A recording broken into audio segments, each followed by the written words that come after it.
உங்கள் வசந்தசேகர். இன்றைக்கி மதுரை மாநகரை பற்றி தான் பேச வரோம். மதுரை மாவட்டம்.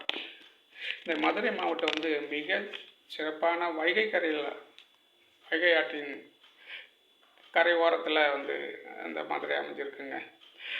இங்கே மிகவும் பிரசித்தி பெற்றது வந்து மதுரை மீனாட்சி அம்மன் கோயில். அப்படி ஒரு சிறப்பு வாய்ந்த ஒரு கோயில்.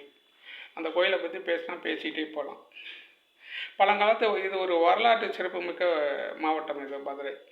சோழர்கள், பாண்டியர்கள், விஜயநகர பேரரசு, மதுரை நாயக்கர்கள் அவங்களெல்லாம் ஆண்டிருக்காங்க அந்த மதுரையை. கொஞ்சம் நஞ்சம் இல்லைங்க, அவ்வளோ பேர் ஆண்டிருக்காங்க. ஒரு சிறப்பு வாய்ந்த ஒரு நகரம் அது.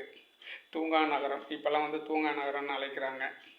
இந்த மதுரையினாலே அங்கே இருக்கிற மக்கள்லாம் ரொம்ப பாசமாக இருப்பாங்க, ரொம்ப ஒரு அன்புவாக இருப்பாங்க. அந்த அளவுக்கு ஒரு உள்ள அந்த மதுரை மாவட்டம். இந்த மதுரை மாவட்டம் வந்து அந்த காலத்தில் வந்து கூடல் நகரம், மல்லிகை நகரம், அது மாதிரிலாம் அந்த பேரெல்லாம் அழைச்சிருக்காங்க. அதுக்கப்புறம் தான் மாறி மதுரை மாவட்டம். அப்புறம் அந்த மதுரையே வந்து திண்டுக்கல் மாவட்டமாக ஆக்குனாங்க. அப்புறம் மதுரையே வந்து தேனியாக வேறு ஆகிட்டாங்க. 3 மாவட்டமாக ஆகிப்போச்சு இப்போ வந்து. அதுமாரி ஒரு மதுரை மாவட்டம். இன்றைக்கி இந்த மதுரை மாவட்டத்தை பேசுகிறது மிகவும் பெருமை அடைகிறோம். நன்றி, வணக்கம்.